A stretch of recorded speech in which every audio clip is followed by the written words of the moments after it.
Students, what you have seen, remember? What you have seen is just a part of your history. History is very important. You've got to know the history. Where you came from. Why you're here.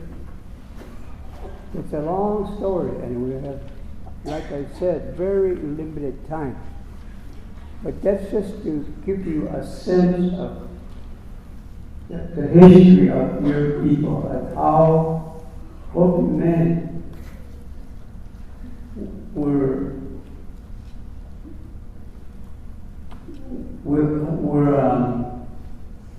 ready to sacrifice themselves.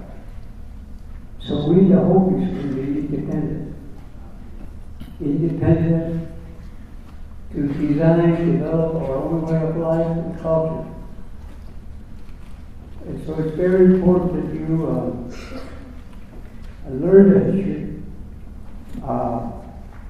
What I will just quickly say, because you've seen quite a bit already, I have a very brief statement to make here. The reason history is so important is because it will guide you to reach the goal you are striving for. Someone once remarked, and I will paraphrase, if you forget your history, you are bound to repeat the same mistake you made in the past. This history is also taught in traditional farming, where a planter starts from a point and then aims for a marker set at the other side of the field. That's the goal.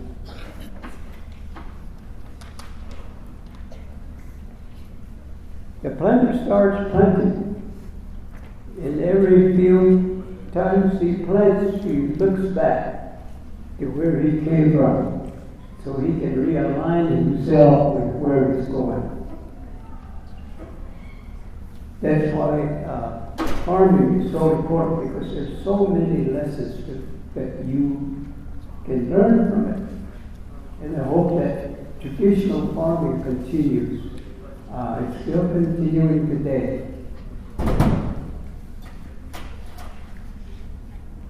When I was a student at ASU, I met and befriended Peter DeMoss Sr.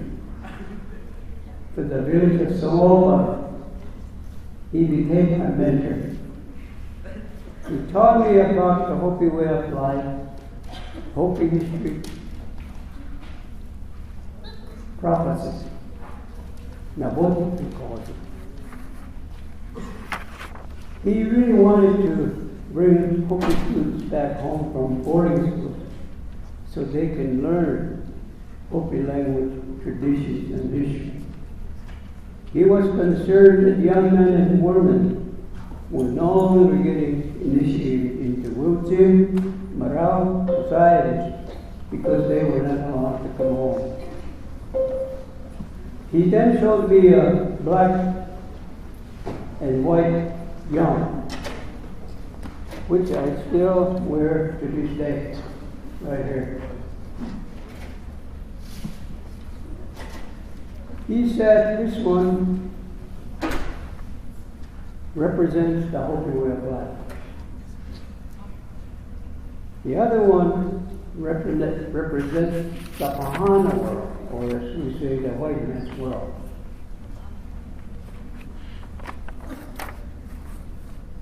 He then intertwined the two yarns and said, I want students to learn Hopi culture and history. Then go out to the Pahana world and learn about their way of life. Then intertwine the good things from both worlds. He said both worlds have good and bad, but take the good things.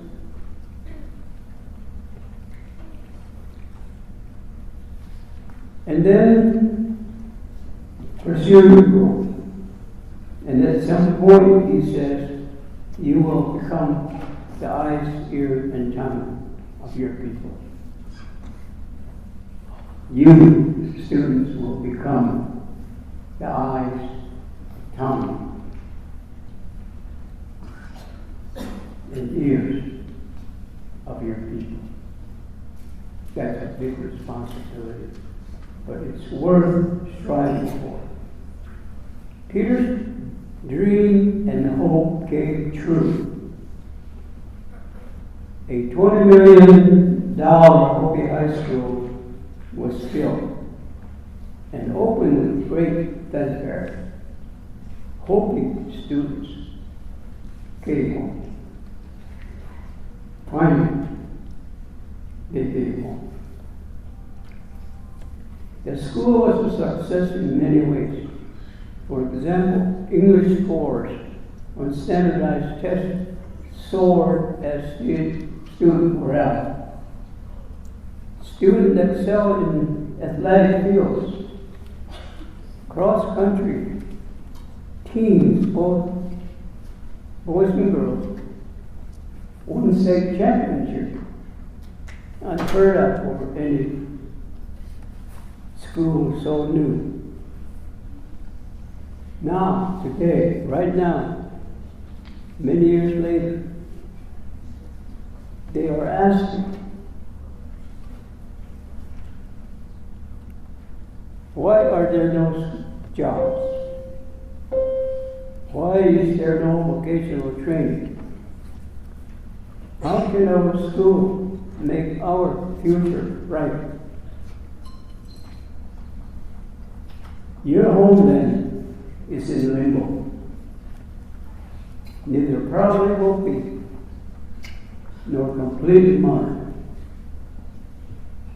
As a developing nation, we have special needs that cannot be met by following the accepted curriculum. We must create our own.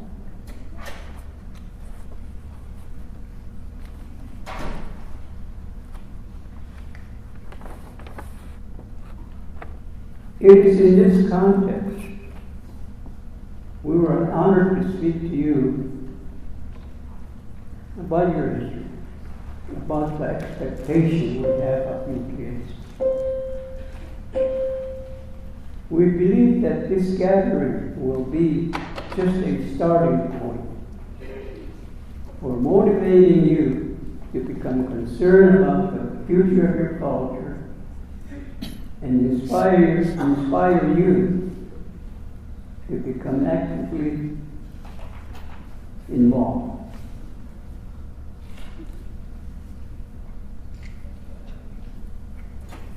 Your culture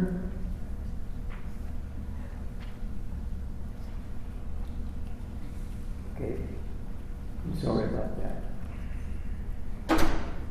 Now we want to help you along your journey. The elders, teachers, political leaders must help, but teachers cannot do it alone.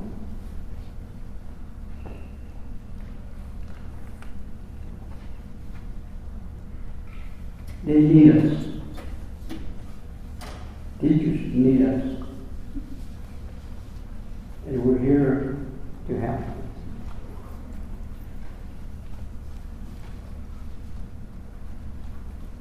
To paraphrase a popular song, we are the wind beneath your wings. We can help you fly higher and higher and higher and higher, and help you reach your goal. Okay, after lunch we'll talk about a serious problem being created by a Phoenix-based company that is planning to construct several dams at the bottom of the Colorado River near Seattle, Blue Springs, and other sacred areas.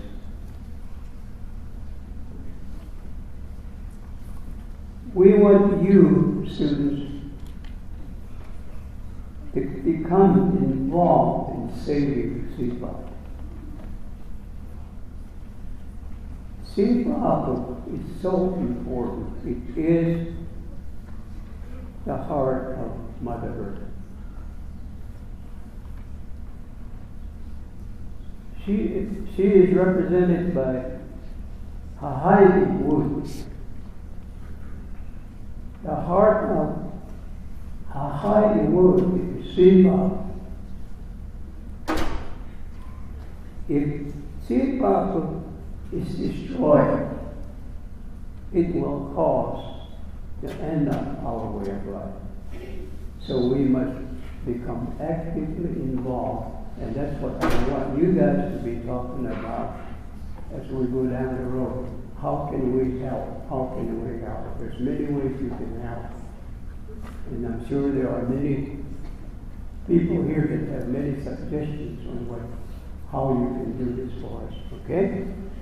Now, thank you very much for listening to us. The next part was supposed to be done by Lee Goelosho, but he told me he can't come. He's doing a dialysis treatment today, and he didn't want to miss it. But he wishes you well. Let me just quickly summarize the history, the beginning of our history. It began from a place called Palatpopi, located somewhere in New Mexico. That's where your ancestors came from. They decided to leave this beautiful city, Carrier City,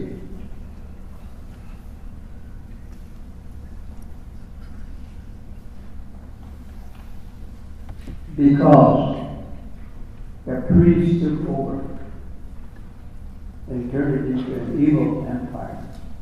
It was no longer safe to raise the children. So they left. They ran away from Balatpa. There were groups of people.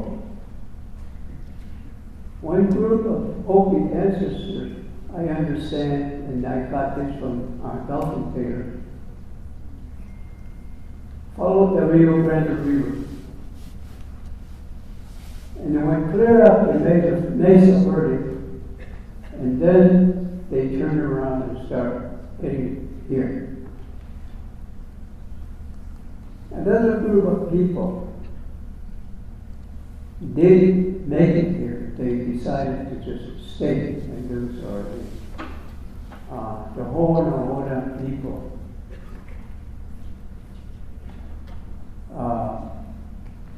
And they settled between Phoenix and Tucson and built their villages. The other group followed the Colorado River, and they went clear upstream through the Grand Canyon. And they finally found a strange, huge mound, shaped like an anthill, at the bottom of Little Colorado River. And the wise elders who was leading the group said, "This is the place we're looking for. This is the place where we need to come out of the canyon." And so they did. It came here to what is called Colorado Plateau.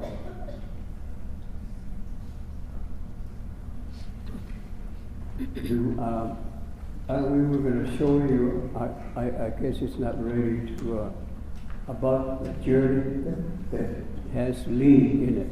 Do we have that? Vernon. I don't think that's going to be on there.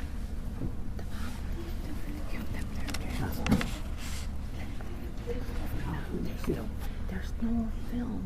It's not planned. Okay, well, I guess we're not going to be able to see it, but it's a beautiful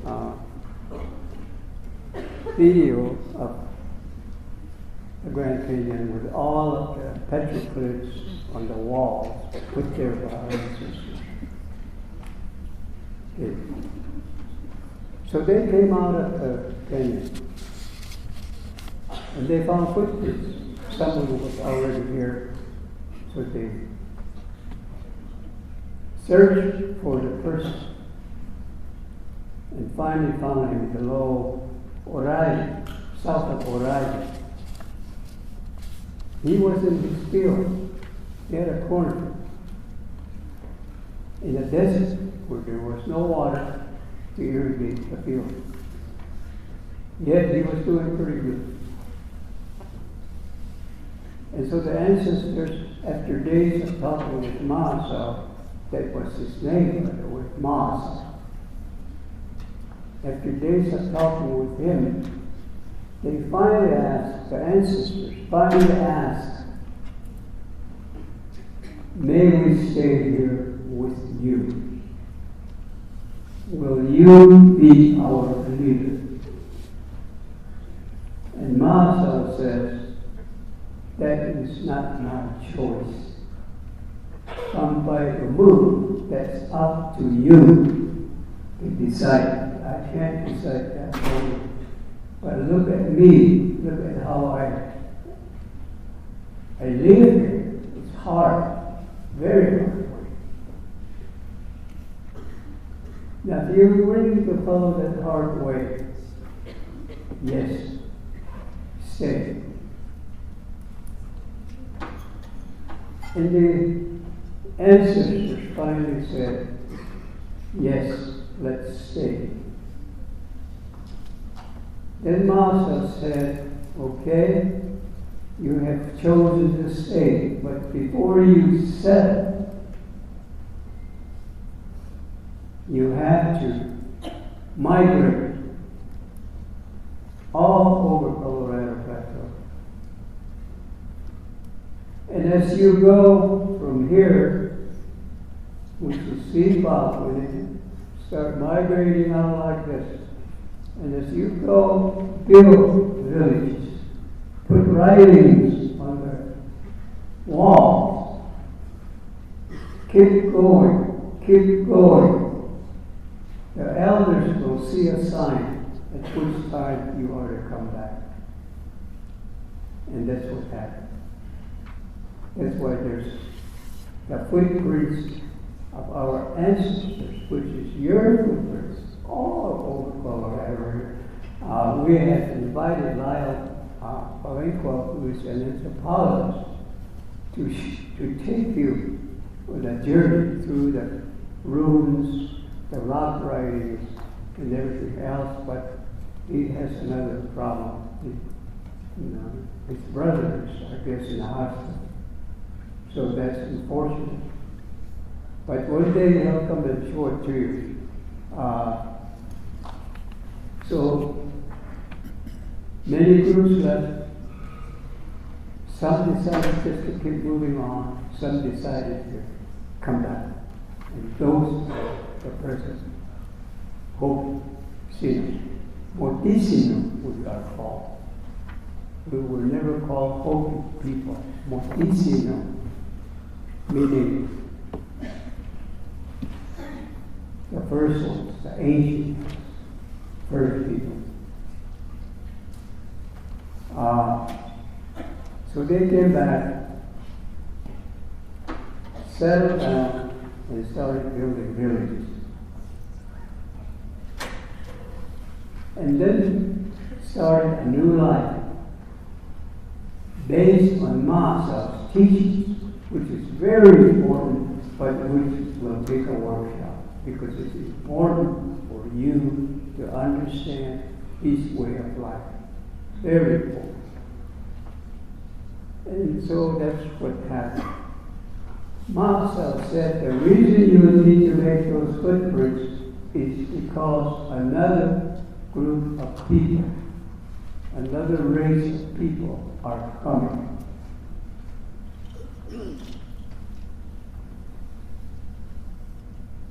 And sure enough, they came. And Marcel said these people will not ask permission to stay. They'll just take place. With each step, they'll say, this is mine, this is mine, this is mine. They were adding territory to the Spanish Empire.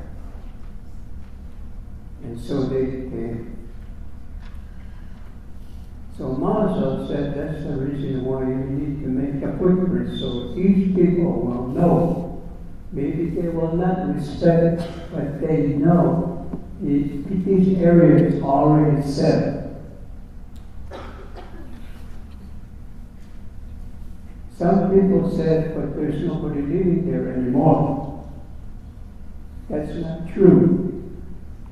The spirit of our ancestors are still there. Right now, you're still there. Well, the Spanish came, took over, and later the Americans. But that's another chapter in the story, but we'll just end it here. It's a brief overview of how we got here. And now what I want to do is invite John Colilla, he's a member of our advisory circle, to talk about Siva from the Sorry for the interruption. Please excuse the high school wrestling team at this time and meet at the Bear. Again, high school wrestling team, be released at this time and meet at the Bear. Thank you. Okay, the Sichomovi. He's from Sichomovi. And so he's going to tell you his version, Sichomovi version of what Siva is. Other nations have their own stories, but they're basically the same. So I want to make that very clear. He's not speaking for everybody, only his own village. And from his personal understanding. Okay.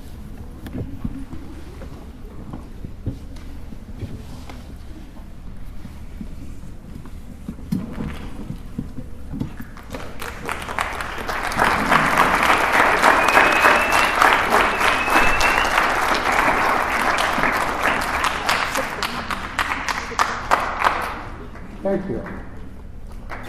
I'm from Sichomovi Village, Baraka, Arizona. Most of you probably know me.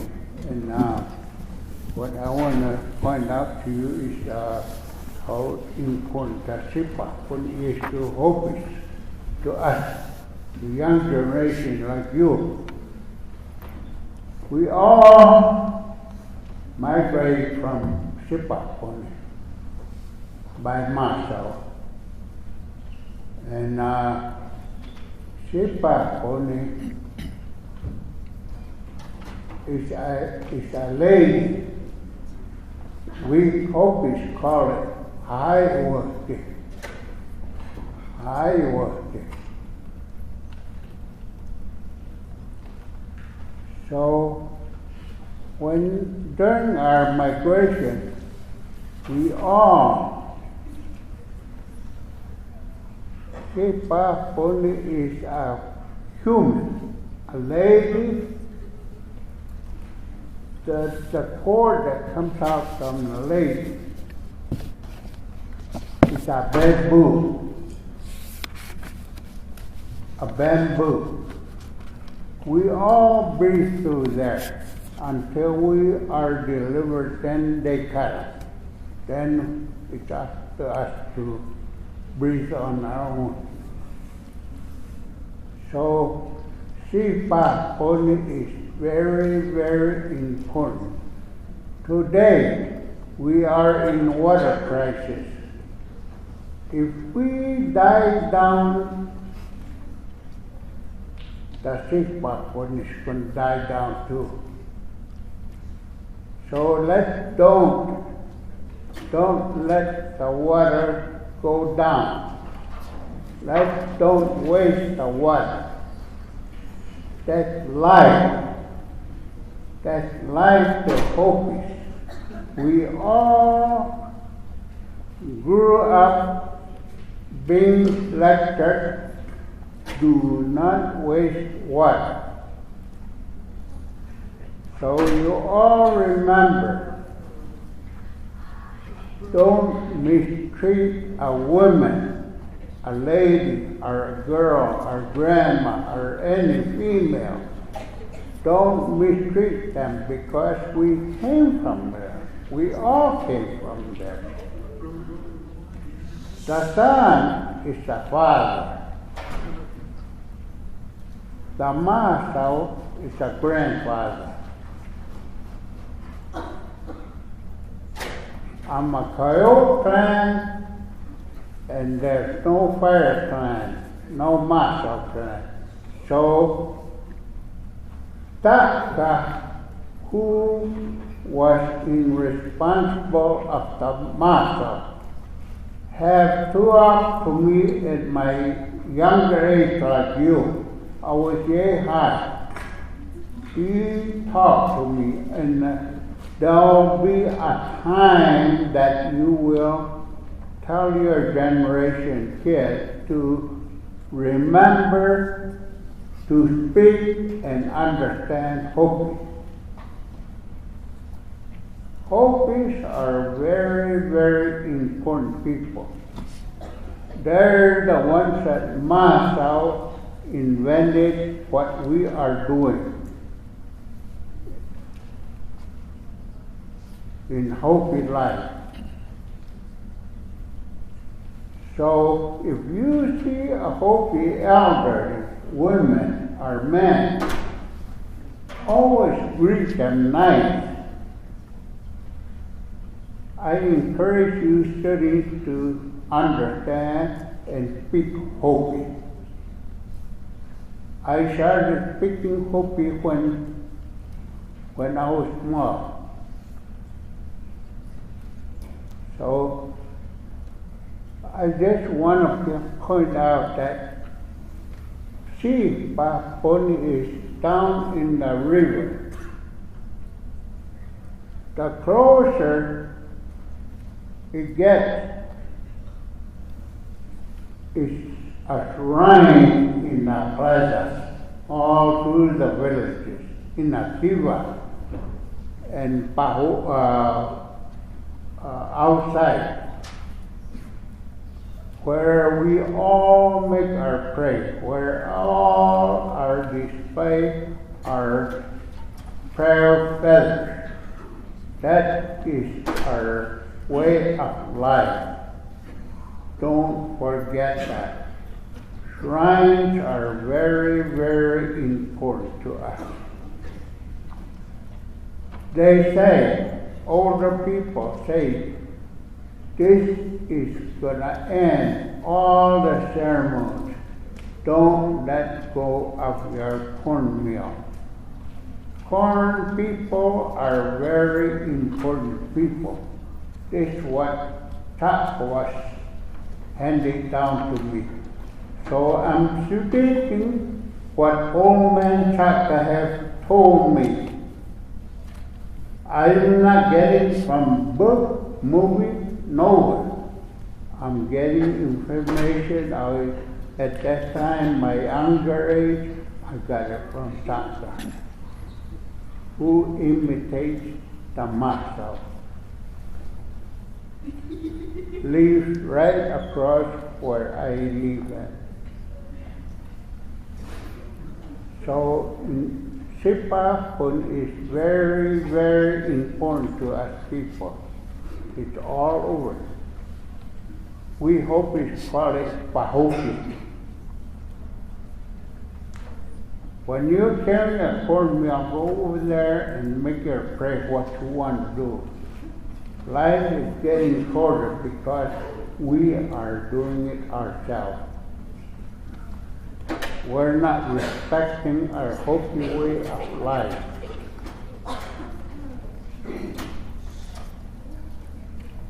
So let's all remember that we are Hopi. The rhymes don't speak, don't see, but they can hear you to send messages out, your prayers. So Sipa, when he's down there, you wonder what Sipa when he's very important. That's a human, a high. She comes every year to discipline children, parents, grandparents, everybody. So we'll have respect for one another. So let's all be taking that word, respect. Don't argue anybody. We're all humans. We're all stupids. Thank you.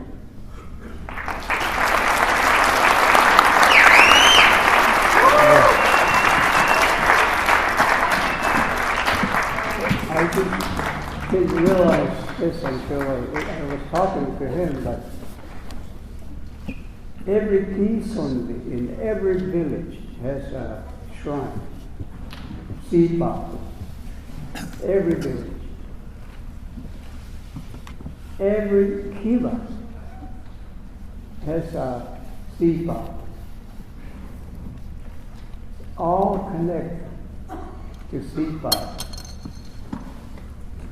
That's very important to remember. What I would like to do now is to give you guys a 10-minute break. And you've been very good. You've been very respectful. And I really like it. So I'm going to give you a gift and say, let's have a 10-minute break. Okay? So we're going to continue on with the topic, that the prehistory of Hopi ancestors, and then the arrival, ending with the arrival of the Spaniards. So now please give our respectful attention to our next speaker, that is Leon Nubayestiwa.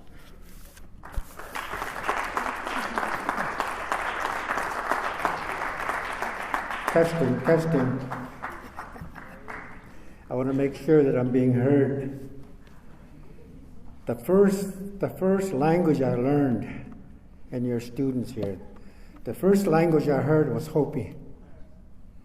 So when I went to kindergarten, that's all I knew was Hopi, and I didn't understand English. And then also in my experience being in the classroom was that I went to Munkapi Day School. And you know what they did to me at Munkapi Day School?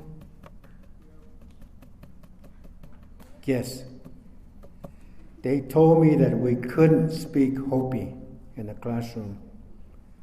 So when I spoke Hopi in the classroom, you know what they did to me? They punished me. And one experience that I always remember is that I spoke up in Hopi, and the teacher took me into the washroom and put brown soap in my mouth and closed the closet. And I was sitting in there in the darkness all that time until he finally came back and took me out. You watched what happened at Alcatraz. You watched what they did with our Hopi leaders because they stood their ground. And I think at this point, as I was growing up from elementary school, I began to learn certain things about Hopi, the values, the ceremonies, the hardship that they went through to get us to where I was at that time. And I think by giving you some of the history that you've seen here, some of the history that have happened, gives you an idea of what kind of situation that our ancestors went through and then had to come to school, to a non-native school, to be educated. But what Vernon said a while ago is that his mentor, Peter Navamsa Jr., told him that you take the good things of Hopi life and you take the good things of the white man's life and intertwine them, and you will be a stronger person. And I believe that. So as I was growing up like you, certain things that I learned, I didn't make the connection until I began to learn about Hopi. The ceremonies that you see out there that are being conducted, even at this time right now.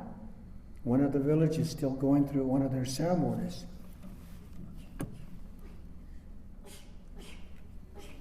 But the teachings that you learn from Hopi and what you learn in the schools that we attended and that you're attending, if you understand the Hopi values and teachings, those are really teachings of how to live this life that we're in today. It teaches you how you should deal with certain situations when you come up to it in your life. And so if you learn the teachings from Hopi and you learn what you're learning here in school today, you are going to be a strong person. You're going to know who you are. You're going to know where you came from. You're going to know that this occurred and we shouldn't make that mistake anymore. From history, that's what history teaches you. Don't make that mistake that you made a long time ago, because that's not good. And in this world today, my growing up in the 1940s, when there was a war on, World War II, a lot of our Hopis were sent to these wars to fight. For what? The United States. For peace on this earth. They sacrificed themselves to go to war because we understood what peace was about. Hopi is about peace. Hopi are known for their peaceful. The culture that's taught to us is that we don't take a life. And here these Hopi men went to war and took people's lives. That's wrong. So there's a value that's been taught to me, is that don't ever take anybody's life. And in your growing up, as you're growing up today, you're going to begin to understand what I'm saying, if you don't understand it right now. My voice isn't so good. I haven't been singing for a long time, so I usually sing real nice songs, but I don't want to sing anymore, right? I won't sing anything today. But what I'm trying to say is that today you've observed some of the history of Hopi and what they stood for and what we still stand for today. It's to have a good life. The prayers that the Hopi leaders, religious leaders, pray for in the ceremonies is to find a place for you in the future where everything is good and well, everybody's healthy, Everybody's taking care of each other. Everybody's being respectable to each other. That's the Hopi world.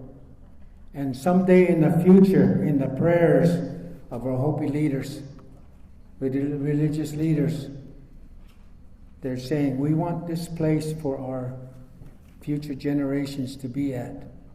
And that's what we're hoping for today, for you. But the other part of it is that as you're growing up and you learn the Hopi values and practices, it's going to teach you life skills. That's what they call it today, life skills. How do you deal with not being well? How do you deal with that? Well, there's a way that you can deal with it. You pray.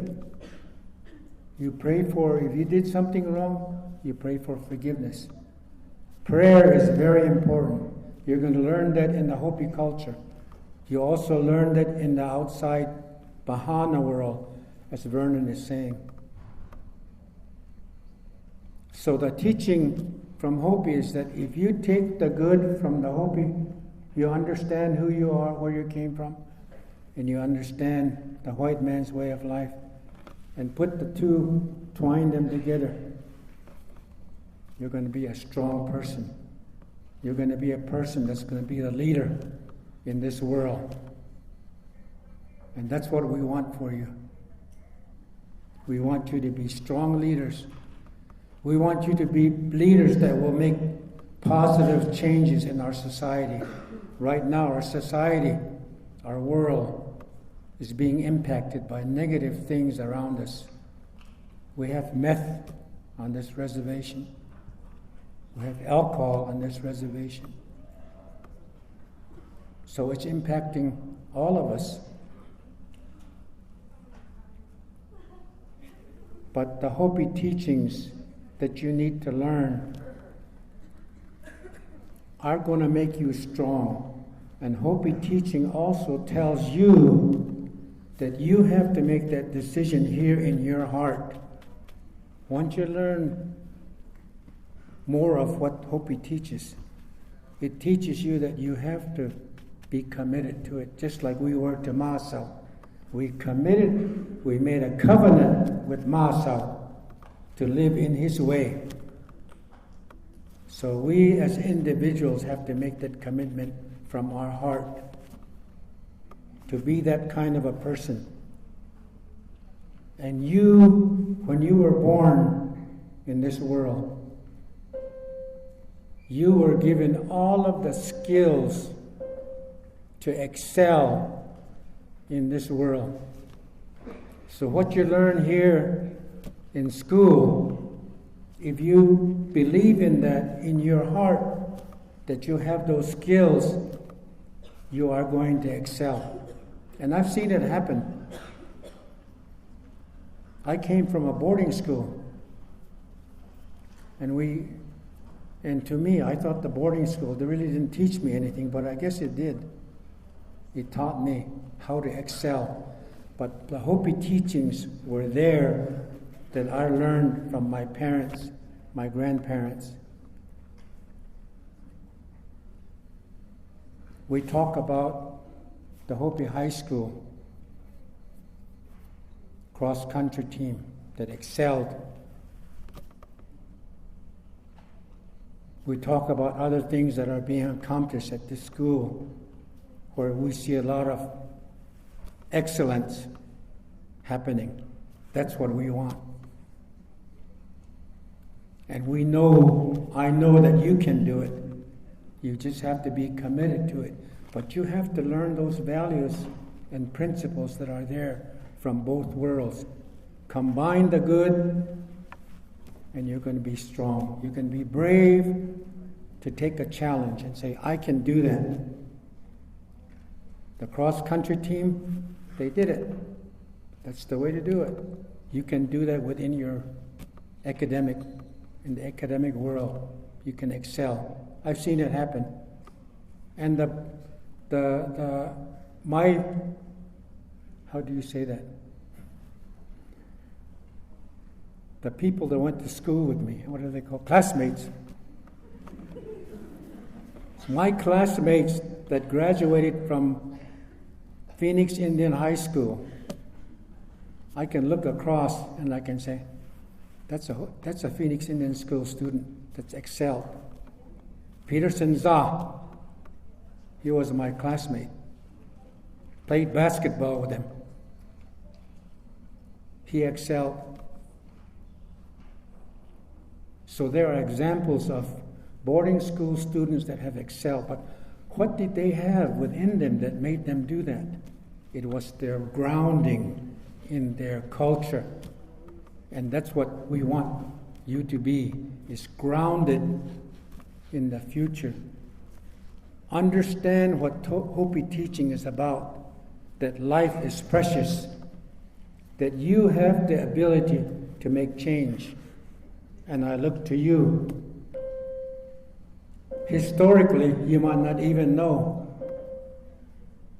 who was the first board members of this school. Who were they? I can name them.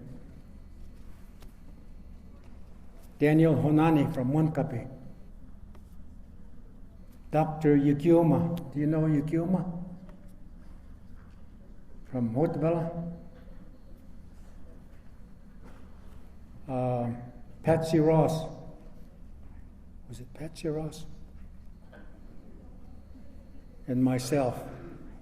I was on the first high school governing board. And I had this dream that my students that go to school at this high school are going to excel. And that's still my dream. We have to make it happen. And it takes you to understand who you are as an individual, as a Hopi, and learn from this white man's way, and you're going to excel. So I'm really honored today to at least share this with you because of what the previous speakers talked about. The Hopi tradition, our migration, and our ancestors suffered, but they were strong, and they found this place here that we live at today. That's the reason why I'm here. That's the reason why you're here. So I encourage all of you, believe in yourself, do your prayers every day for good things to happen, not only in your life, but within our communities, and you're going to excel. So remember that.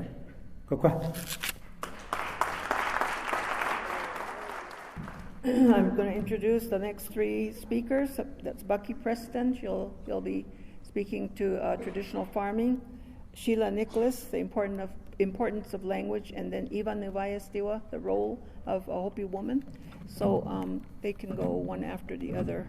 So give them your attention. Thank you. We find a few mummy cockwatanima and a few yep chachamitami chuvaltak nahalati. I'm glad to see our students here, our Hopi students this morning. And my part is to speak on traditional farming. But in order to do that, coming from me, is to do these things, you have to be out there. You have to be out there in the land, because that's how I learned, and that's how I choose to teach my grandchildren, my children, and my nieces and nephews. Because seeing is one of the most important ways that Hopi teach. You have to be out there to touch and feel, to see and hear at the same time. But to be honest with you, Hopi farming is a lot of work. The true way of farming in the Hopi way, you have to be dedicated. You have to understand why we refer to ka itang as a female, our mother. In every thing that we go into as we call it, initiations as we call it, and as we go through all these things from the time when we're born to the time when we leave this earth. I hapikal putak hapisu so himu pavasiwa putat kal dak lulma. With the corn, as I said, the corn mother, tsutsmingwa. Everything that you go into that we call wimi, as some of you guys know, you went into katsin wimi and other things that you might have gone into, you always carry a mother corn with you. You have that as your mother when you go into the kiva. These are very important teachings because when we farm, those are the things that we remember. In order to survive as Hopi and to continue to be who we are as Hopi people, we must farm. Today, I do my best to farm the way that I was taught, the way I was raised by my uncles. Everybody was a part of my teaching in to be a person to farm. I was attached a lot to my grandma, and as a female, she was a good farmer. She was strong. I remember going down on the other side, north side of the mesa of Walpi. We go to one field. We'd rest and come up the mesa and rest some more. And then in the evening, we would come to Kings, to the other field. The way my grandmother had taught me how to plant beans, I still plant it the way that she taught me. And every time I'm planting beans, I think of her. I remember this is how Grandma taught me. You know, if you plant in the Hopi way, you'll be able to touch the seeds. Every time you dig that hole, you'll be able to touch the seeds. And just by feel, you know how much to put in there and to how you cover it. The wet earth first, then on top of it, the dry. You go and try your best to stay in a straight line. For me today, I mark it like the way that my uncles had showed me. And I don't know if people out there still, that's how it was done long time ago. Tuki. I think it's about 16 rows that make up a tuki.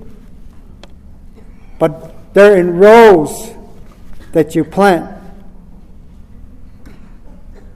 And it's faster for me because I'm planting by myself all the time, that I go 4 steps this way, 4 steps that way, all the time. And sometimes I remember that it's planted in circles also.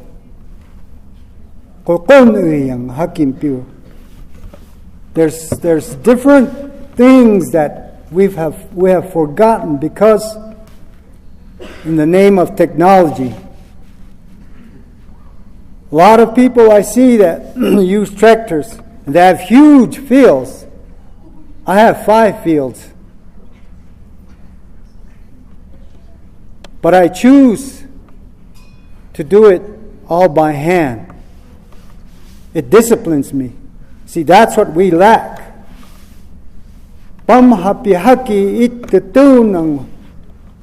Haknat wantang.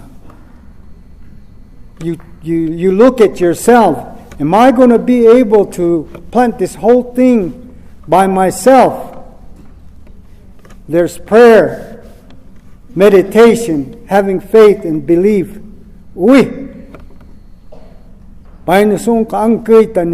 Yes, I am going to do it.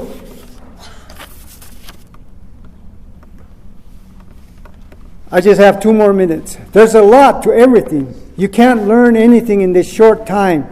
We're planting the seed right today, right now.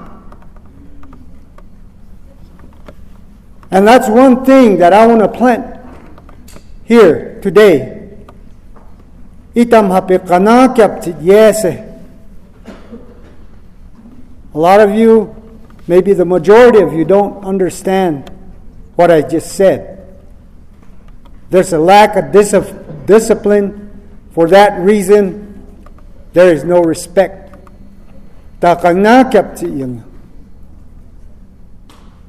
There's behaviors that are picked up from this foreign way of life that we have today.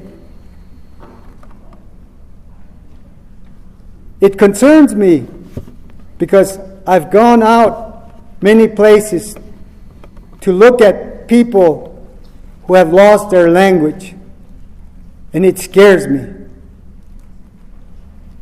They said, we didn't think that we'd ever come to this, but there's only 2 more speakers in our tribe.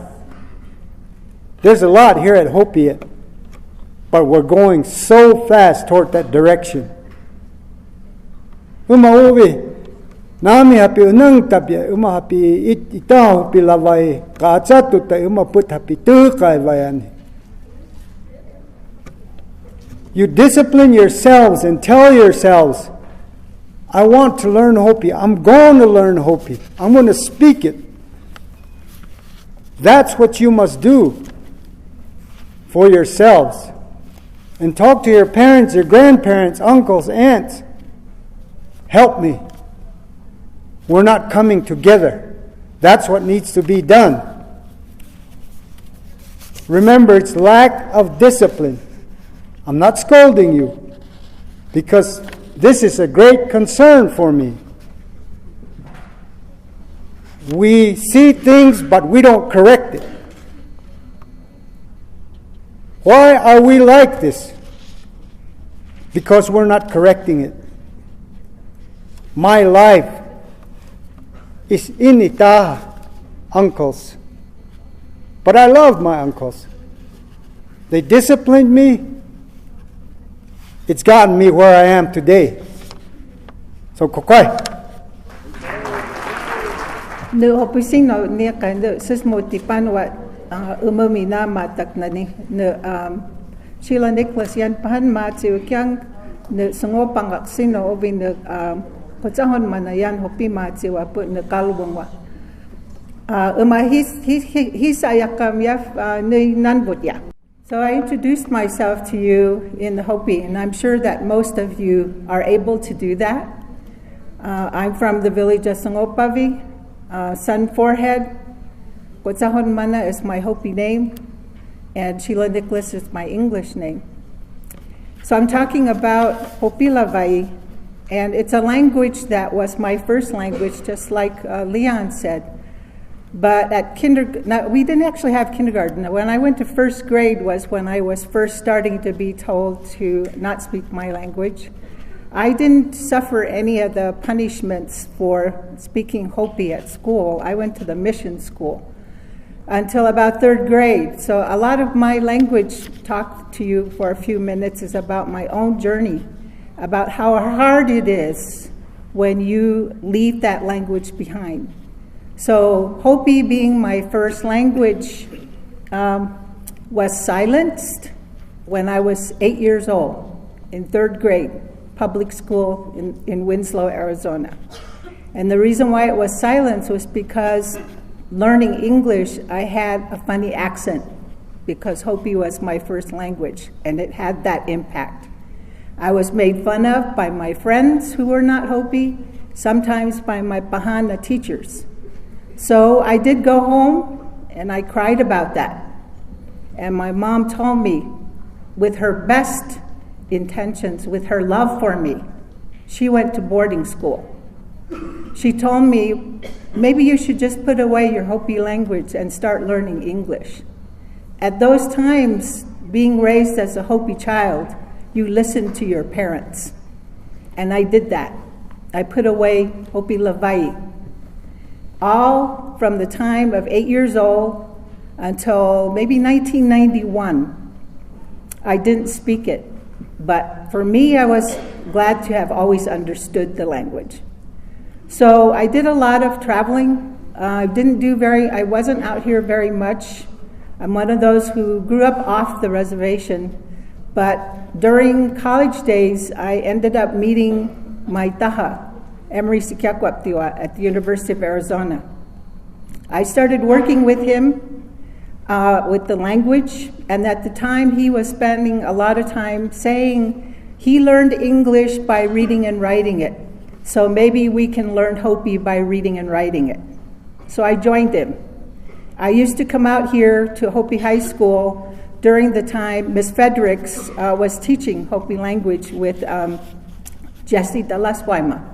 We came to that class, and you would not believe how surprised I was. I understood that because I didn't grow up on the reservation, I didn't speak Hopi. But I was really, really shocked to find out that all the students who were in her class wanting to learn Hopi were going to school in order to learn it. They grew up out here. They were born here. They participated in everything that was Hopi, yet they didn't learn the language. That was really shocking. And it's something that has been the primary reason why I'm involved in Lavai. I haven't been out here working with that much, but I'm going to other tribal communities to work on it. But the importance of language, I want you to know that when you introduce yourself, that's something that you do as far as a performance. But how much deeper is understanding who you are and your identity becomes a more important thing. Amkalwangwa. I needed to know what that meant.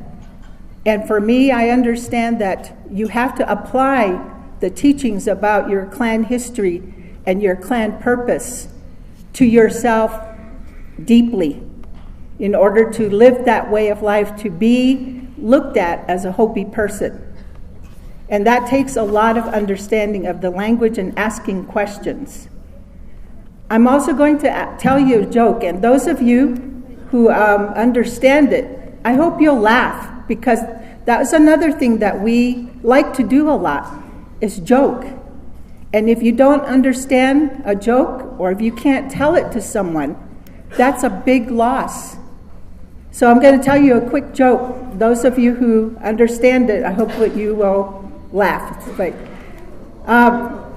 William Nama Katu, nok puma me am sitsef amumi efning nok sus pam titukai ki ang pitukai soy au pangkau. So ititukai na kai nami pangkau ya pas na ana be wilni ta. By always so at our pangkau. Owi payam ana be wilni ta. Put me at our hihin by put our will one kyang put afakam to put soy turving ta.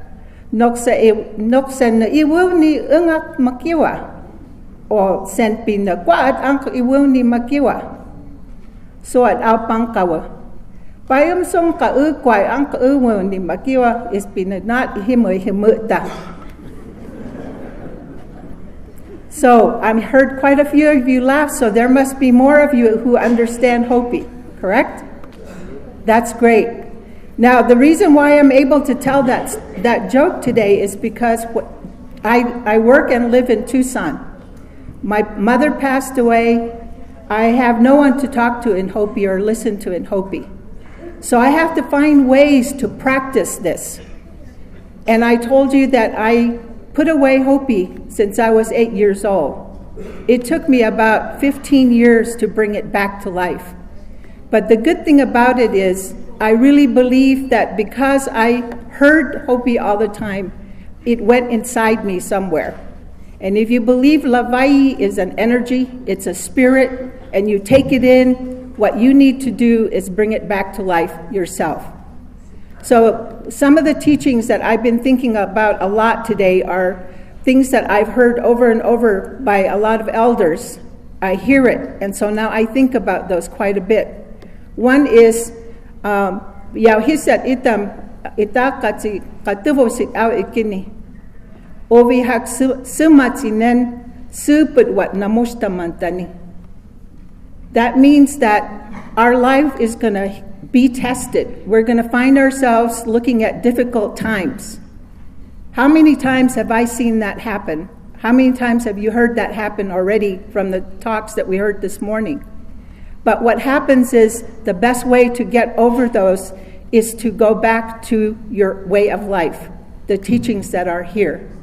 And now I also understand when my mom used to also say to me, "Itam kapaisok yese." We don't just merely exist. We have a purpose. You have to understand that purpose. And for sure, that other teaching that I hear all the time, and you've heard several times this morning, is Bampai haki efningwa. What does that mean? Bampai haki efningwa. What does that mean? It means anything about what you want to be is within you. It's up to you. So those of you who have been listening very carefully, you're already on that path. You put it in your heart. It's in your heart to say, I'm going to do this. I'm going to listen. Because like you've heard, how we march ourselves, how we project who we are as a people is going to come from inside. How much we give our heart to it and believe in it. And it hasn't been an easy journey for me, but learning the language again, and I did that on my own, because like Leon and Bucky said, if you want to learn it, you will. You can't blame somebody for not learning it. It's up to you. I did it. And I couldn't always talk to you in Hopi like I do now. I'm still learning. So I just want to tell you, I hope you take that within you, because you don't want to wait until you're an older person like me to be able to say that to somebody. I hope any of you who are young yet will take that to heart and really start working on it. There are those of us who are here who are waiting for you to come to us also. I'm not here to tell you you should learn it. It's about if you want to learn it. If you really want to truly live the Hopi way and aspire for that way of life, that's up to you. Bampai haki efningwa. Paobiyasa, askwali. Natuwa pai itam natuwa 2 languages ni takapai umami pangkal ni itam. Kuna hiwo na tamu. Eskal yep itam piu umami tuvate itam asitam mi tilka yung nikyang. I see that we're losing audience, and we're a lot of the talk that I'm watching from here. I don't even know if you're taking in this at all. And I'm just going to be blunt and say, you are very lucky young women. I'm really projecting the young women. I'm glad that my uncles weren't here to see what's going on here. Our uncles used to sit us down and tell us, keep quiet. It's a time for you to listen. Instead of talking, giggling, we were never allowed that. And I thank my uncles, my grandparents, everybody who taught me this respect. That is what is needed badly today in our society. I can see it on the mesa. I can see it in our ceremonies. In the plaza, which is like a church to us. How many of you young ladies are sitting there with your dresses on, watching what's going on, listening? Not very many. We're just like men most of the time, with our jeans on, running around, making noise, doing our own thing. Is that respect? I don't think so. But you ladies, we're supposed to be really respected, and you take it to heart and say, I am going to do the best I can to raise my children the way I want society to see them. You're very important because you bring life into this world. You need to respect yourself. Dress right, talk right, act right. This is what was told to us, and we took it to heart. I don't know about today's society. I don't know. I may be wrong, but I'm telling you right now, men look up to the women to take care of you. We provide the food besides giving birth. We provide the food, we take care of the home, we invite people. We're supposed to be humble and taking care of everybody. But I don't know what's funny about that. But that's what we're supposed to be teaching you young ladies. So I think some of you young ladies that are listening, you take this to heart. Someday you're going to be mothers. Do you want your children to be like what you don't want them to be like? I don't think so. You gain respect. I'm just so proud of people I've had in my classes. Look at your principal. She was a very responsible person right from the beginning in my class. Look at Perlene, she's a doctor. Those kinds of people I've had, and I'm so proud of them because they listen to us. You need to respect your teachers and your mothers and listen and learn the way of the Hopi should be. What is the Hopi? Itampu kahupim. We don't listen. So I'm like Bucky too. I don't mean to scold you, but that's what I see. Every day I'm telling the children on the mesa, pick up your trash. Go home, it's getting dark. Go help your mothers. Bring in wood, you boys. They tell me to mind my own business. So that's what I'm trying to do, is to help retain some of this that we're supposed to be learning. And I know that we're short on time, but I could stand up here and tell you forever what I'm seeing and what I'd like to see in the future. Changes in our lives. Let's be good Hopis and project that. Let the world that uphold us see us the way we should be and not the way that the society is today. I see Susie back there. She was a teacher at one time too with us. She worked with us and tried to teach children how we should be. And I know that the Hopi women really have a respectable role that we play, so let's keep it that way. Respect yourself. Hold yourself up high and dress right. What I mean by that is you dress like a woman. Take some responsibility and thank the men for doing what they're doing for you.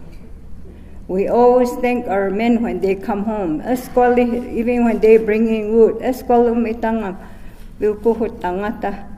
It takes very little time to stop and say escoli. Invite people in.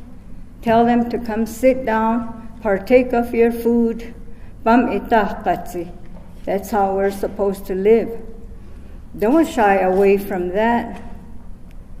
Don't let your old grandmas do all that for you. You do it.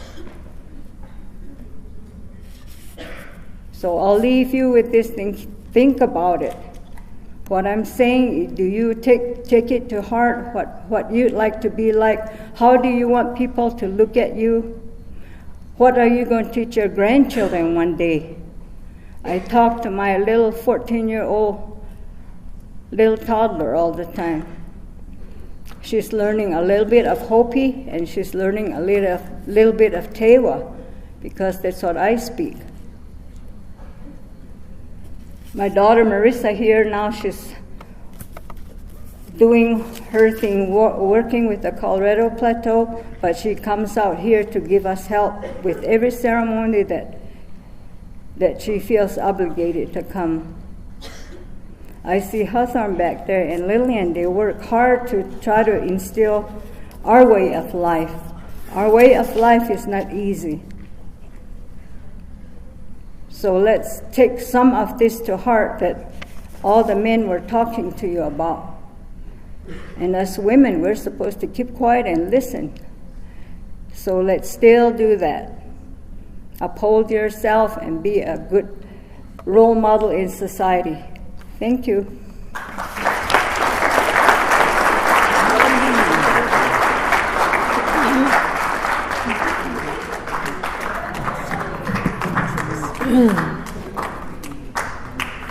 Okay, so you have heard our speakers this morning, and thank you for those of you that have sat still and listened to the speakers. We really appreciate that. We're up here because we have a lot of hope in our youth. We want you to be successful. We want the Hopi culture, the way it is, or it has been, to continue. We don't want it to die out. We don't want the traditions to die out. And that's our hope. That's the hope for those of us that are made an effort to come together, plan this conference for you. For those of you that have learned something from this, I'm really happy that you're listening. And we're there. Black Mesa Trust has been around for over 25 years. Our mission, where we started to save our water for the Hopi people because of a coal mining company that was wasting the water up to the tune of 50 million gallons. And so we're hoping that our culture is going to continue, the language will continue, and the traditions, the respect that we have for each other. And we're hoping that that's what you will get out of our conference. So with that, I'm going to turn this over to Lynn, and then we will continue after we have our lunch. Thank you. It's now going on. We still have a lot of time. Okay. I was hoping Denise would have done some wine, but she had to take off. She's getting really sick. Oh, is she? Okay. Because I have all this stuff So we in here, still but she was got going to time, about 15 minutes. maybe ask if anybody has a question, then we'll get a prize. Okay. Okay, we still got some time, about 15 minutes. And so I'm very happy that we have our speakers here today and that they were able to give their time to share with you. And we've got about maybe 10, 15 minutes before we go to lunch. But, you know, it's really interesting how your life evolves.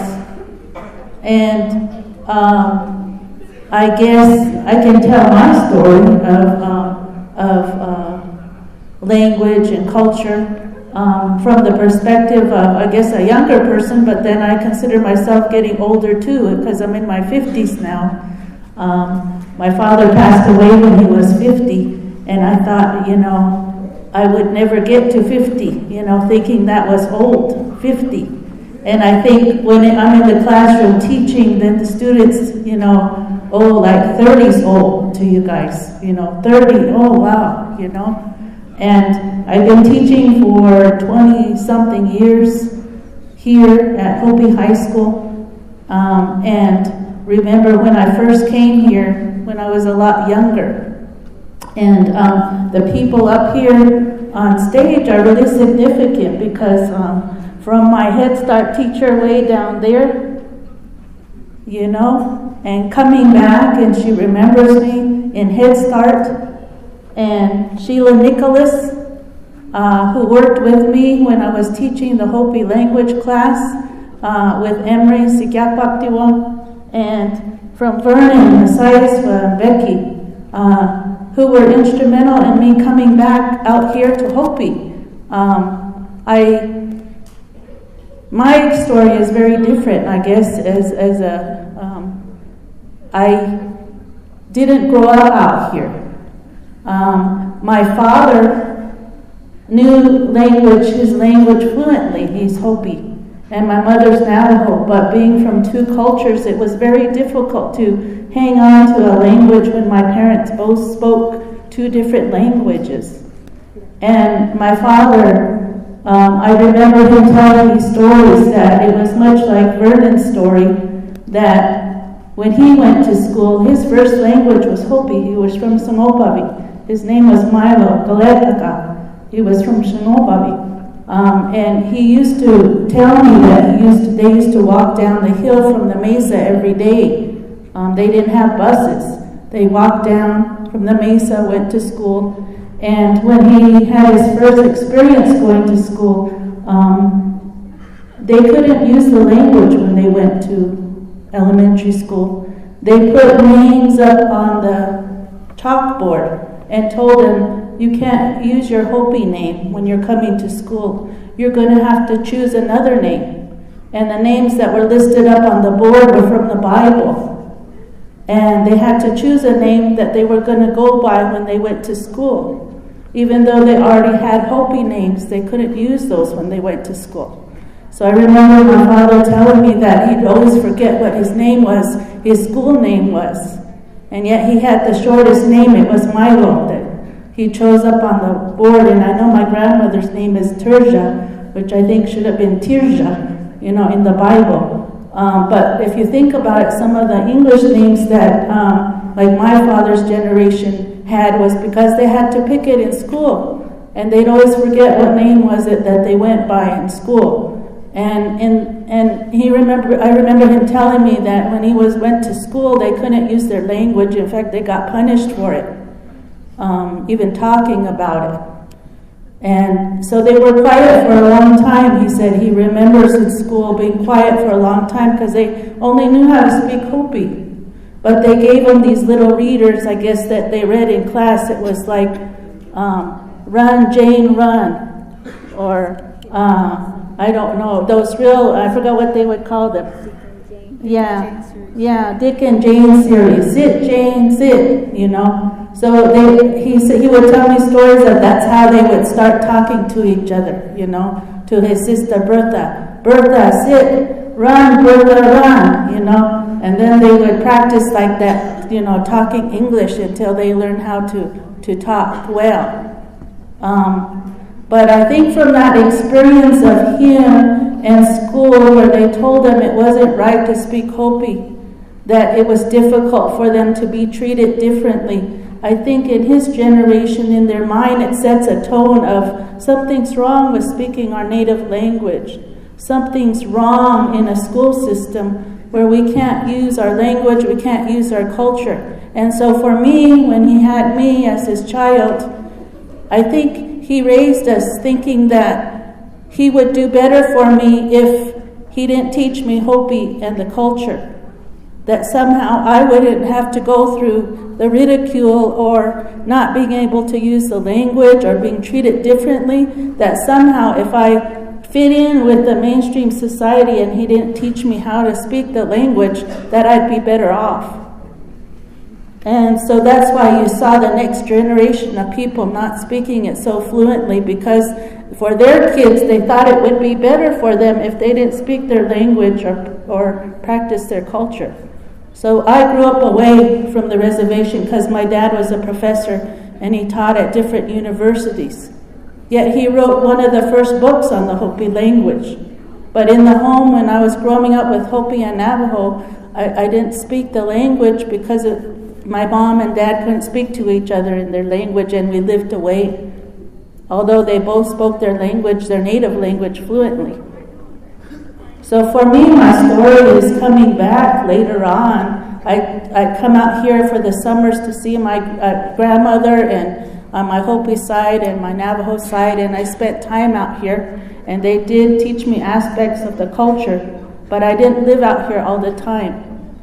I went away to school, and it wasn't until I met Vernon Messiasva, and I went to college at Arizona State University, and he wanted to hire me back home to work as a staff assistant at the tribe, and I was able to come back home permanently.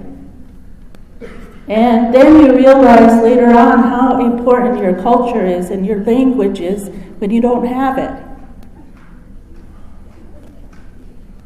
And so I came back and I went to school as a teacher, and I went to school for bilingual multicultural education, which means you're teaching about getting students to learn about their, making it culturally relevant, and learning about how you get people to learn their language is what I studied. And so I came back to Hopi, and I wanted to teach English because I loved writing, but they didn't have a job in English at that time. So they said, well, you've got in your degree bilingual multicultural education, could you work with the aid in teaching Hopi to our kids? And you write the lessons and you write the curriculum, but the Hopi person will help you in the classroom teach it. And so I said, okay, I can maybe try to learn it myself too. And so that's how Jesse Talaswaima came into the picture, and Sheila Nicholas and Emery Sikiakwaktiwa, and we started a Hopi class here, and it was a lot of fun, I was the guinea pig. The kids was, well, Miss Fredericks, you go up. And that time I wasn't married yet too, and you go up and you try it, and it was a lot of fun trying out the language with students, and the aides were helping me write the curriculum, and Sheila Nicholas and Emery, they were satelliting in from the TV and doing lessons on Hopi, and Sheila and Emery would come out every month to work with the students, and it was a neat environment. All of us learning Hopi. And so it's very different, I think, from my perspective, because then you see how much, like if you don't learn your language, don't you learn your culture, how much you've lost of your identity and trying to gain it back from that perspective. And so I'll tell you today that you're living here. You're home. And you have your language here, you have your culture, you have people around you who can share it with you if you take the time, as these people are here today. All you need to ask, go up to them and ask them to share it with you.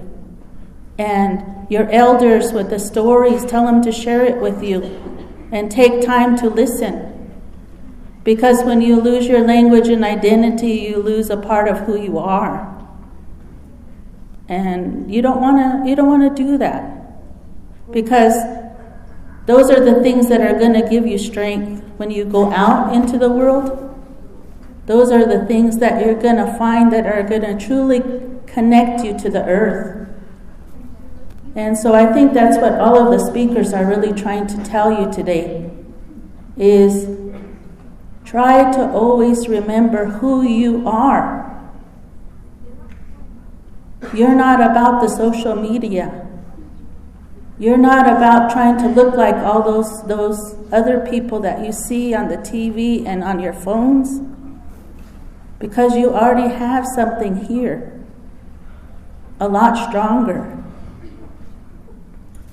And if you look to your Hopi culture, it lays out for you how you should live a good life. And at the heart of it is your heart, right? Everything you should do should be here from your heart. And respect is very important. So I think that's what the speakers are trying to tell you, is always reflect that. When they're looking, it's a different perspective when you stand up here on stage. You can see every little thing that you guys are doing. Every little thing up here. Okay? Reflect goodness, because that's what your culture's about. Reflect respect, because that's what your elders are teaching you. Learn your language, because I sat here, Becky had a dinner last night and we were trying to organize things for today, and they talked about how your language has beauty in it. Some things you can't even express in English because there's no words for it, but in your language you can. And I tell my classes that I teach that when I hear cussing, I don't think there's even any cuss words in your language. Where did that come from? It didn't come from our culture. It came from something you're trying to be that's not you, because it's not part of your culture. Be who you were destined to be. You were born to be Hopi. When you were born, somebody named you. When you were born, you were accepted into your people. So you have much support. And your ancestors gave up a lot for you to be here. So always remember that and take pride in that. And that's what they're saying. Take pride in yourself. Always reflect that. Always reflect your parents, your grandparents, your ancestors, because they always walk with you. When you do the opposite, people see you and say, how come that Hopi person's doing that? Do you know the world looks to Hopis as people of peace? People who are still holding strongly to their culture and language? Do you know they come here and they look for that? You reflect that. And we're going to be looking for you in the future to keep that going. And so I think today, that's the message I think that everybody's trying to give to you, is the importance of that. And the importance of you to really take it in here. And to not only just say you're Hopi, but to live that life as well. And I see one of my students, Hawthorne Dukpo, back there, and he's doing very well. And I always thought that, he was sort of just amazing to me when I taught him, because he was a young person and he reflected Hopi so much. And in my classes, when I taught him, we did a paper on identity, and he wrote a wonderful paper on identity, and he filmed it. And he showed it in class. And the student said, we should show this to everybody.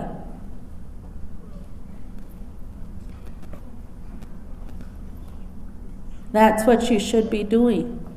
You go out and you're successful in the world, but you'll never forget that you're always a Hopi.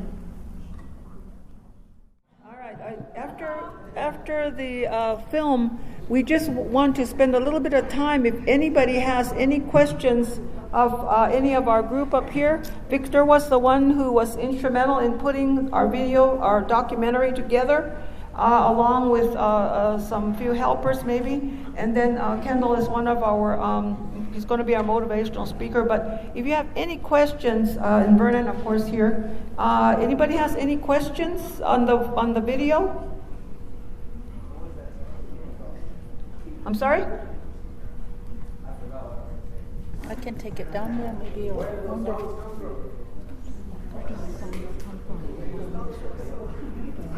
Cái tay mà vừa được làm phong mộc Ukraine, mostly people women, so that's where most of them come from.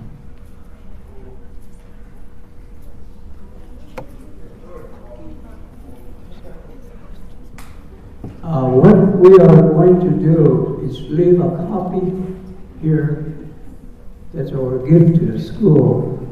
And so at some time, you might want to see the whole thing. It's worth seeing the whole thing because it's very motivational. It's how our young people, and the runner, young and old, because the runners range from a girl from Tuba, 11, she started at 11, and then halfway through, the Mexican community heard about it, and they threw her a big birthday party, so she turned 12 halfway to Mexico City. And the oldest runner is Bob Mack. Bob Mack. So he was 75 years old. His feet were so blistered yeah. that the doctor wanted him to stop, but he would not stop. He just kept going and going and going. And Jerry made a joke about him during the way. You could hear it in the full show. He was talking about Bob Mack. As a young man, he was the best runner. He would win every time, best contest, first prize. He was a top runner, T.O.P. runner. He still runs at his age. Well, of course, he passed away a couple of years ago now. Now he comes in last. So he said, the only thing Jerry was saying, the only thing he now gets is a T.U.B., so we call it top runner. That was pretty cute. Questions? Okay, does anybody else have any questions of our panel here? Okay, go ahead. What? I'm sorry? What is? I can't hear. You said, when is the run? It was only one. That was in 2006. There's been a couple other runs that people have used that H2OPI logo and stuff for, but that was the first and only H2OPI run to Mexico City. And the map doesn't really show it as well, but it started out at Moonbucket. I think you guys can kind of see that. There's a lot of, it was really edited to make it short enough to present and have time for speakers and stuff, but so it went through, it started out at Moonbucket, it went through every village and a couple of Navajo communities between here and a lot of the Pueblo villages in Mexico, and one in the Tiwa village, Tiwa reservation in El Paso, Texas, and from there to Chihuahua and all these places down the way. But it was just a one run, and the really funny thing about it was, and I think what is her name? Miss Fredericks, is that her name? What she said earlier about the reason why they did it. It was really funny to me. Vernon's my quad, and when they had pretty much defeated when Black Mesa Trust had pretty much defeated Peabody Coal Company to get them to stop using the water for the storyline, that was this grassroots organization that took down a multi-billion-dollar coal company. That's crazy to me. That's just amazing to think that these tiny little Hopis stood up to this giant machine and was able to stop them. And the funny thing about it was my quad decided, oh, okay, we did that. A bunch of little Hopis got together and beat a $1 billion coal company. What do we do next? I said, oh, okay, let's go to Mexico City. That's what we'll do. And we wanted to take the fastest runners. We'll take a 75-year-old man, an 11-year-old girl, and a bunch of people in between. and we're going to run to Mexico City. So that was really neat, but to answer your question, it was just a one run.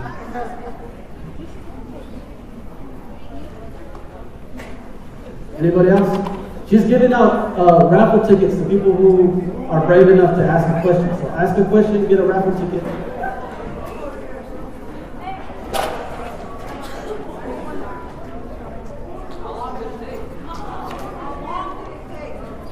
How long did it take? It took 2 weeks. There was a day, I think almost 2 days when we were stranded in Chihuahua, which is the first state you get to in Mexico. We were stranded there at this college. It was the University of Chihuahua. We were in their basketball arena. And we were stuck there for like 2 or 3 days, but the entire thing itself took 2 weeks of day after day after day of working. There was another question right here in the middle somewhere. Guy in the white shirt. Do we plan on doing another run?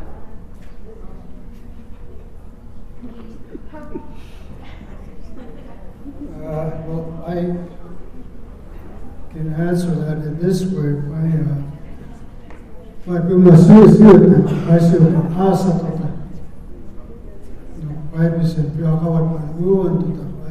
I would support them if they're going to run again. But that was a specific time. They had a World Forum on Water Issues, global meeting. So, they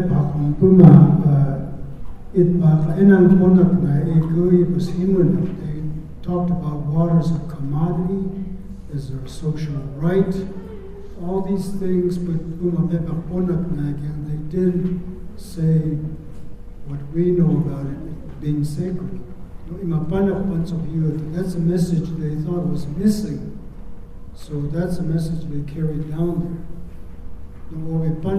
there. At that time, I think it's one of a kind.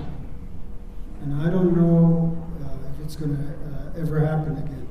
What was the best part of the trip for you? For me, I was a 17-year-old boy. So the best part for me, there was 2 parts. One part was when we went to this place called Zacatecas, and we had arrived there just as the high school was getting out. And I thought, I'm gonna stay here. I'm gonna find one of these Mexican girls, and I'm gonna live here for the rest of my life.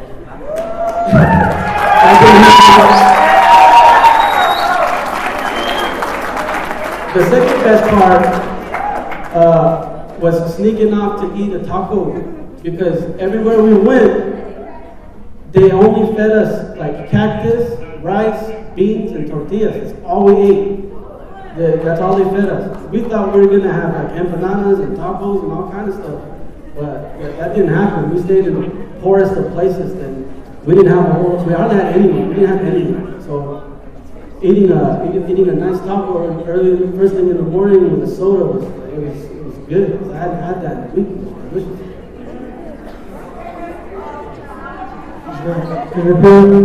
Yeah, you were asking about what the best thing about it was. When I look at this time, because that's around when we lost our mother, so it's not anything I really think was really. It's more than memory than anything else.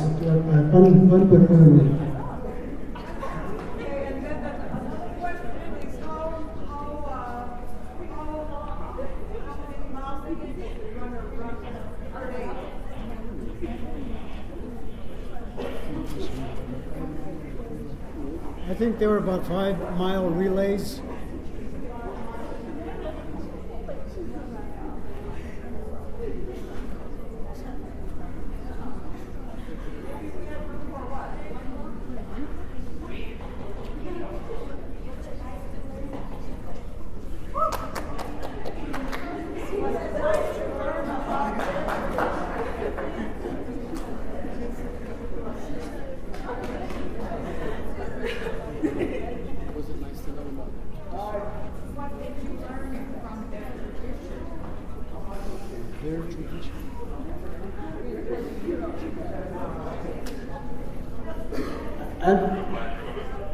the time there was a lot of indigenous people trying to gain rights to be recognized as indigenous peoples down there.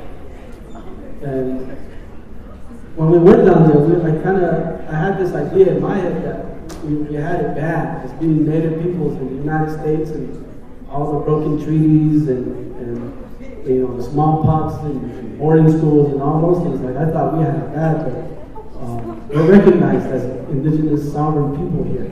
Down there at that time, I don't know if it's changed or not, but they were protesting and really trying to fight for their rights and being recognized as indigenous people down there.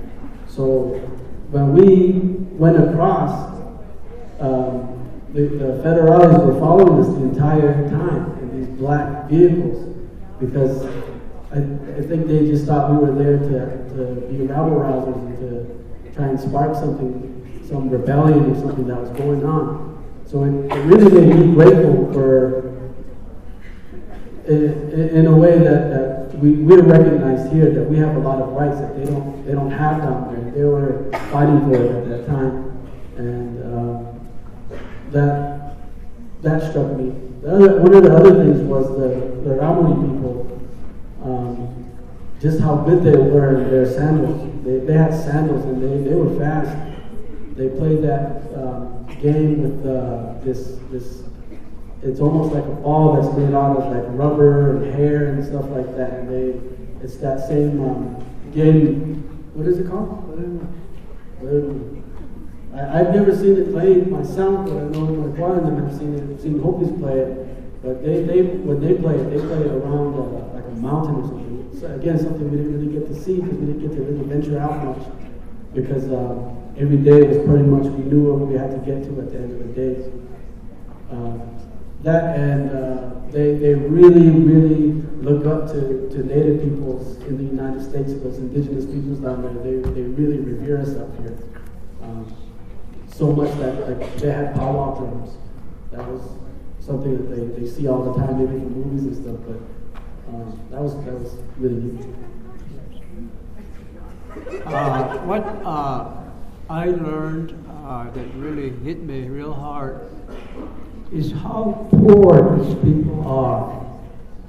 The farmers were hardworking, but they hardly make any money. And there were thousands of people living in Mexico City, a lot of them children. They don't have a house to sleep in. People have to go down into the tunnels carrying, what do you call them? To sleep on. Sleeping bag. They would carry it around, they would go down into the tunnel, and that's where they sleep. And so I said, my gosh, look at us. We are so fortunate. We have our land, we have our homes, and I think that really struck me that we have taken things for granted. We have kids can't even afford to buy fresh water, bottled water. So the cheapest thing they drink is Coke. You see little kids drinking Coke, sleeping out on the streets. I tell you, when you see that, and you come here, and I say, wow, we got it made. We ought to be very, very fortunate that we have our land, we have our farms, we have our culture, we have our religion, we've got our homes, no one can ever kick us out of there. So that was what really, that difference, just that difference. And the reason that so many people showed up to greet the runners, because they had walked all the way from the mountains down to the city to greet the Hopis. And some people said the reason they came is because they have a story about the condor and the eagle coming together. So this was, so we were representing the eagle, they are the condors. And so they came. He said this was going to happen someday, and they did, and there were hundreds of thousands of them there. That was really good about that. And so when the eagle showed up, that was very emotional. Very emotional to see that eagle just going around like this. So my brother said, our mother passed away the day before. So, guess who that was? But she really believed in what we were doing, and she came. So, it was a great historic day. And someone said, are you going to do it again? Me? No. It's too much. We don't know what's going to happen on the other side of the hill, and I almost had a heart attack every day. And then we lost one boy in Mexico City too.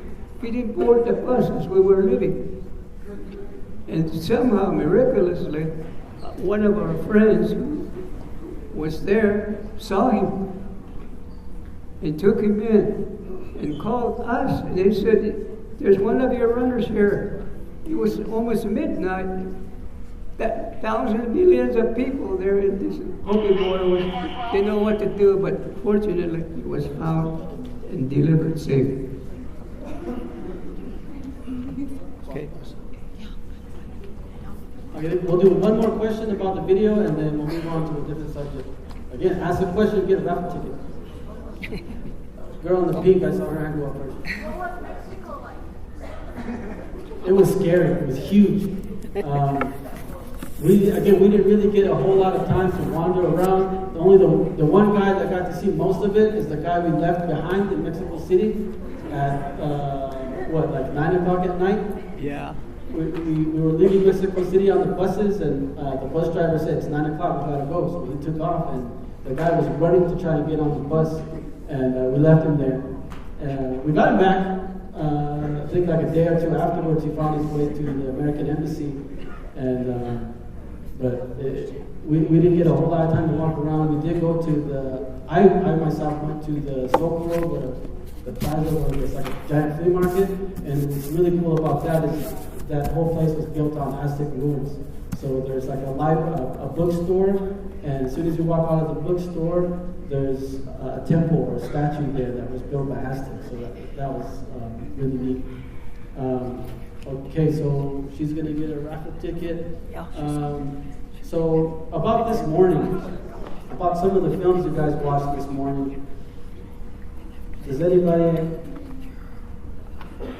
Okay, well, what like the the Alcatraz video. Does anybody? Any thoughts that you guys had about that? Anything that struck you as important or surprising, or maybe even a little bit emotional? Share a comment, get a raffle ticket. The raffle tickets being tossed all over the place. So get one. Or any of the things that must. Any of the other parts about this morning? See what happened this morning. History, according to language. I missed the women part of it. We didn't do prophecy rock. So we do that one. Traditional farming. I guess not. There are no questions. Wait a minute. Wait. Thanks for the questions. I know people have more questions about the Mexico thing. One thing I would like to say about just kind of everything here, and one of the most important parts about today is if there's issues that you guys haven't already heard about and that you're learning about for the first time today. So let's say some of you guys haven't heard about the proposed dams by around Sipalpa that would take away the water source to that and essentially just kill it, something that's been part of our history since we came here. One thing I think you guys can do is, what I would suggest is when this thing is all over, And I hope that my was maybe outside or in the front, meet him, shake his hand. This is a man that I believe really has saved the world at least twice. He's done so much. So I mean, like if you have time later on, Google his name. People want to make movies from this man. So I would suggest. I mean, maybe it's not a great suggestion, but I think it would be neat. Shake his hand, meet him, say hello to him, take a selfie, put it up on your social media somewhere, and use the hashtag SaveSeaPapu. SIPAAPU.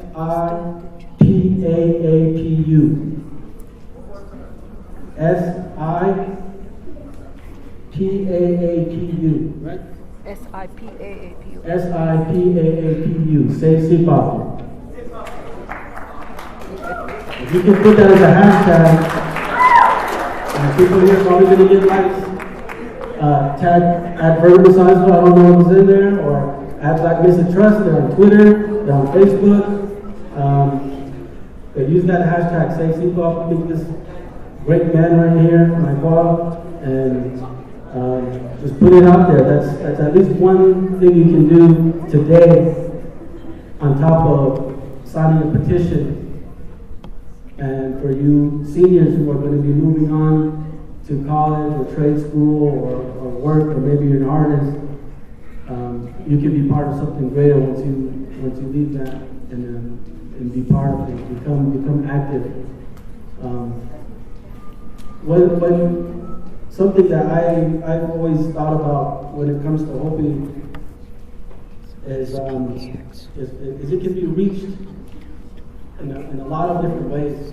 You don't have to be a super religious person. You don't have to be a person that participates in all the ceremonial parts of it. My old Victor Messiah's, his dad, I believe is a true Hopi, but he wouldn't get into anything with it. He never even really spent a whole lot of time in the village. He spent his whole life out on the farm with his crops and his sheep.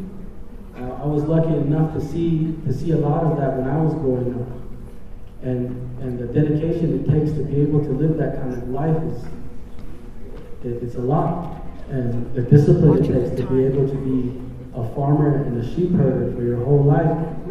It takes a whole lot. It takes a lot out of you. It takes a really strong person to be able to live that way. And in my mind, that makes him a Hopi, a real Hopi. So you don't have to be a super religious person to do that. Another thing that I believe about Hopi, Hopis are activists. Hopis are probably the oldest activists that there are in the world. I think it started, like when my father said that they left Palenque, that all those years ago somewhere down in South America. They left because it had been a corrupt place. They stood up for themselves and they stood up for their children in the future, and they decided to leave everything that they knew. So imagine how difficult it would be right now for you to pick up all your belongings and leave and go out into a world that you don't even know. That takes a strong person, and that is activism. And Hopi proved it again in 1680 when they rose up and called out for peace. Again, everything was being threatened. The whole world was being threatened. The future was being threatened. Everything that they had built was being threatened. It would have ended. And Hopi being a peaceful people, obviously, they made a huge decision to sacrifice their lives and to take life and to join a rebellion, which is the only successful rebellion of native peoples against a colonizing people in North America. Hopi was part of that. That's activism. They did it again in 1895 when was it 19 men they offered themselves up to go to prison so that they could save their children. They didn't want their children to be taken to school. And back then, I think they already knew that school didn't mean school. It doesn't mean what we do today. School meant getting your hair cut. It means taking your language away, taking your name away, taking everything that makes who you are away from you and turning you into something else. That was a tactic in the Indian wars, and it worked. I don't know how many of you guys have read or watched Bury My Heart at Wounded Knee. That's what happened then. And that's what they wanted to do here. And again, in a peaceful way this time, they stood up against that and they offered themselves up. That's activism. And in 1999, Hopi's doing the same thing again when Magua and the people he worked with formed Black Mesa Trust to try and stop Peabody Coal Company. It wasn't just to stop pollution. When they were mining, they destroyed ruin sites. They destroyed petroglyphs. They destroyed burial sites. Not only that, but the most important thing that was being destroyed and polluted was the water, because they were using Navajo aquifer water. Navajo aquifer water is what's underneath us right now. It's what we drink in the water fountains. It's what we drink at home. So when you wake up in the morning and have that first refreshing glass of water before you get ready for school, that's what you're drinking. Hopi understood that, and these people understood that. And they rose up and they fought back. That's activism. Hopis are the oldest activists in the world, I believe. That means that the blood of that is in you guys right now. You are all descendants and part of, and will become activists in your life. Today you have the opportunity to do that by signing this petition right here, before you leave. If you have friends that are going to school here too, some of the underclassmen that don't get to come here and be part of this, text them. Let them know to come sign this before they leave today. Sign this, get a selfie with the men, put it on your social media, save CPOP, hashtag save CPOP.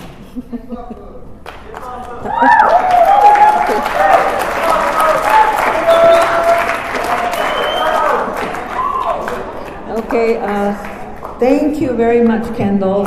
Kendall is my second grandson from my oldest daughter, and I'm very proud of him. He's a very good speaker. And you want him for your teacher?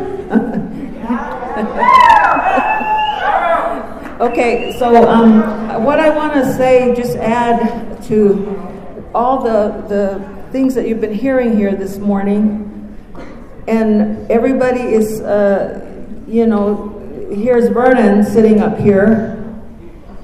He's the one that motivates us in our work with Black Mesa Trust. We started it back in 98. But anyway, what I wanted to share with you is that when Vernon has an idea, as Kendall said to you, when we shut down Mojave Generating Station, and then they said, well, what are we going to do now?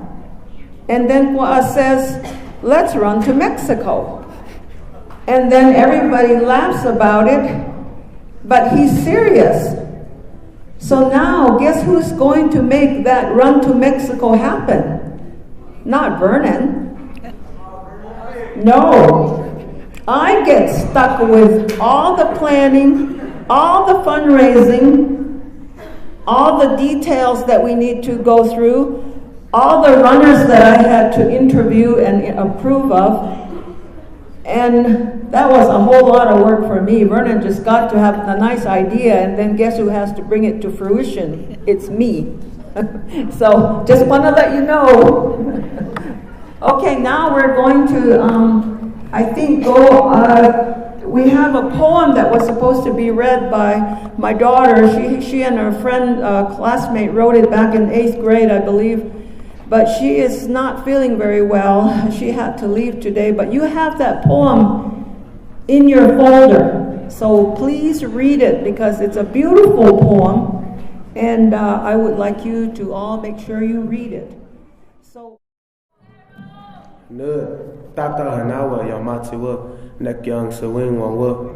Hey, you can't see what y'all are doing up here.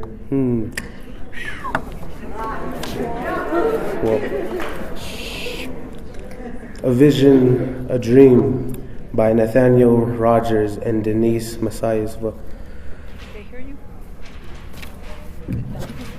It is a vision, a dream we all have. It is a world even perfect can't describe. Walking through the bright side, somewhere along the road, where many have lost their respect for each other and nature, where people take and not give. What has happened to us? Where is the peaceful place you once gave to us? The respect we once had, won't you help us once more to walk through the bright side again? Where corn grows tall, where the rain comes, from the purity and wisdom of the hearts of the Hopi men and women, giving of themselves to each other and nature. It is a vision, a dream we all have. It is a world even perfect we can't describe. Thank you. I just wanted to share with you some things that are going on the university campus at the University of Arizona in Tucson, which is where I work.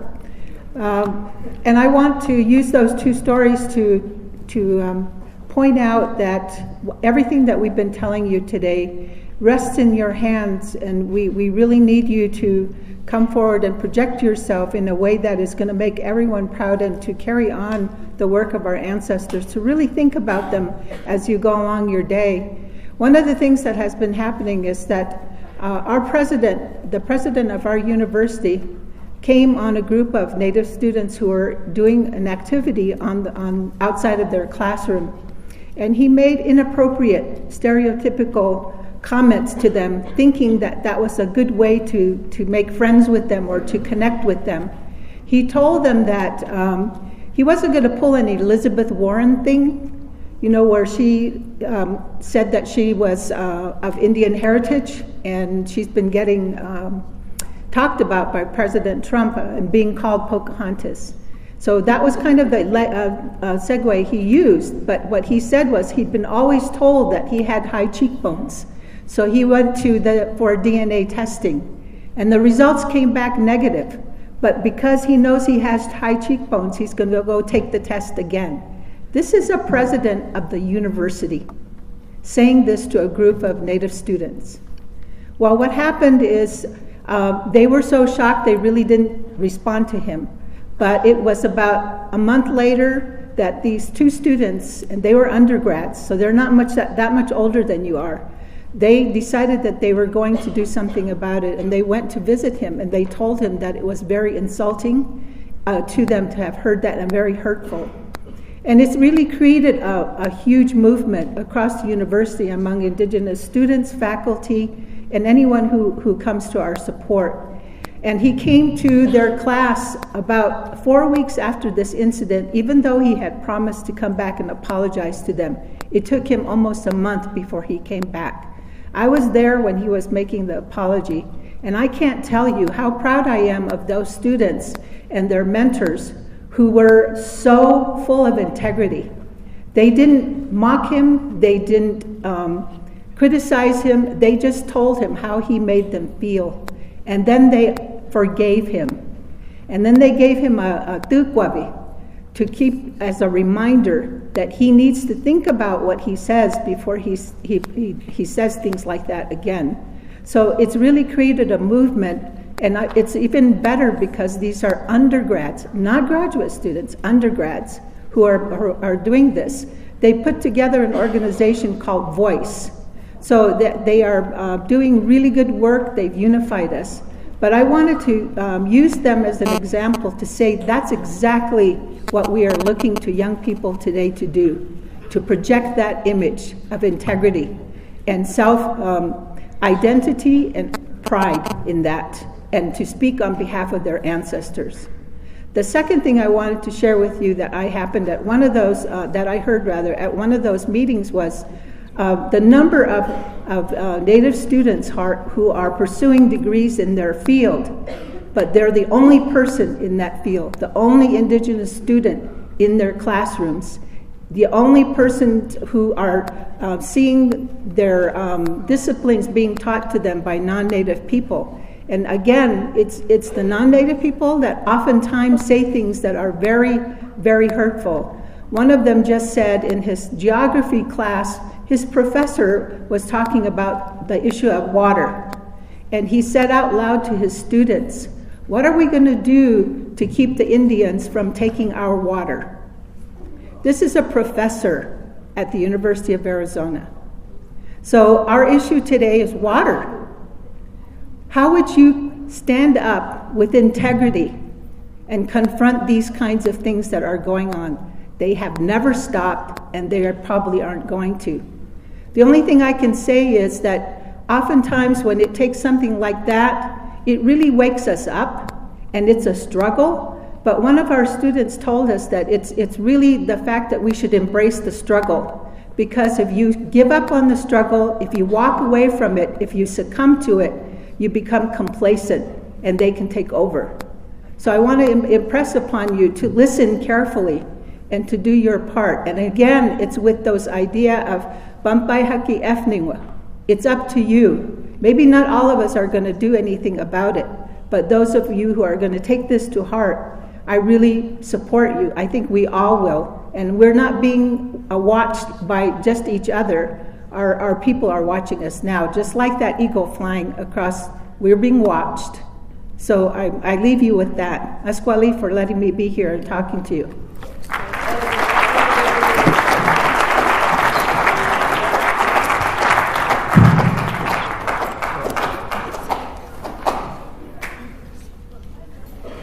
All right, we're at the ending, and